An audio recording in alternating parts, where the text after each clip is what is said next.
সজল sir বললো, আমি তাই আরেকবার এলাম। আসলে সজল স্যার আমাকে ভীষণই ভালোবাসে। আজকে আমার নিবেদন বিশ্বকবি রবীন্দ্রনাথ ঠাকুরের পূজারিণী কবিতাটি। সেদিন শারদ দিবা অবসান, শ্রীমতী নামে সে দাসী পুণ্য শীতল শরীরে নাহিয়া পুষ্প প্রদীপ থালায় পাকিয়া রাজমহিষীর চরণে চাহিয়া নীরবে দাঁড়ালো আসি। শিহরি সভায় মহিষী কহিলা, এ কথা নাহি কি মনে, অজাত শত্রু করেছে রটনা, স্তূপে যে করিবে অর্ঘ রচনা, শুলের উপর মরিবে সেজনা অথবা নির্বাসনে। সেথা হতে ফিরি গেল চলি ধীরে বধূ অমিতার ঘরে। সম্মুখে রাখিয়া স্বর্ণ মুকুর বাঁধিতেছিল সে দীর্ঘ চিকুর, আঁকিতেছিল সে যত্নে সিঁদুর সীমন্ত সীমা পরে। শ্রীমতীর ধীরে কাঁপি গেল রেখা, কাঁপি গেল তার হাত, কহিল, অবোধ কি সাহস বলে এনেছিস পূজা, এখনই যা চলে, কে কোথা দেখিবে ঘটিবে তাহলে বিষম বিপদ পাত। অস্ত রবির রশ্মি আভায় খোলা জানালার ধারে কুমারী শুক্লা বসি একাকিনী পড়িতে নিরত কাব্য কাহিনী। চমকে উঠিল শুনি কিঙ্কিনী, চাহিয়া দেখিল দ্বারে।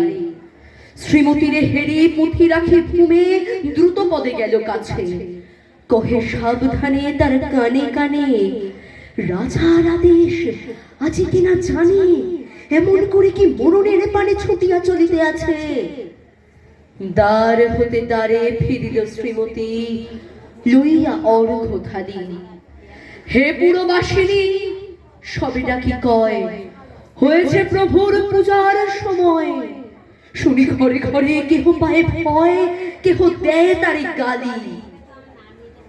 দিবসের শেষ আলোক মিলালো নগর সৌধ পরে, পথ জনহীন আধারে বিলি কলকুলাহল হয়ে লক্ষ্মী। আরতি ঘণ্টা ধ্বনিল প্রাচীন রাজ দেবালয় ঘরে। শারদ নিশির স্বচ্ছ তিমিরে তারা অগণ্য চলে, সিংহ দুয়ারে বাজিল বিষাণ, বন্দিরা ধরে সন্ধ্যার তান। মন্ত্রণা সভা হলো সমাধান, দাড়ি ফুকাইয়া বলে, এমন সময় হেরিলা চমকি প্রাসাদে প্রহরী যত। রাজার বিজন কানন মাঝারে স্তূপ পদমূলে গোপন আধারে জ্বলিতেছে কেন যেন সারে সারে প্রদীপ মালার মতো। মুক্ত কৃপারে পুররক্ষক তখনই ছুটিয়া আসি, শুধালো, কে তুই ওরে দুর্মতি, মরিবার তরে করিস আরতি। মধুর কণ্ঠে শুনিল, শ্রীমতী আমি বুদ্ধের দাসী। সেদিন শুভ্র পাষাণ ফলকে পড়িল রক্ত লেখা, সেদিন শারদ স্বচ্ছ নিশীথে প্রাসাদ কাননে নীরবে নিভৃতে স্তূপ পদমূলে নিবিল চকিতে শেষ আরতির শিখা। নমস্কার।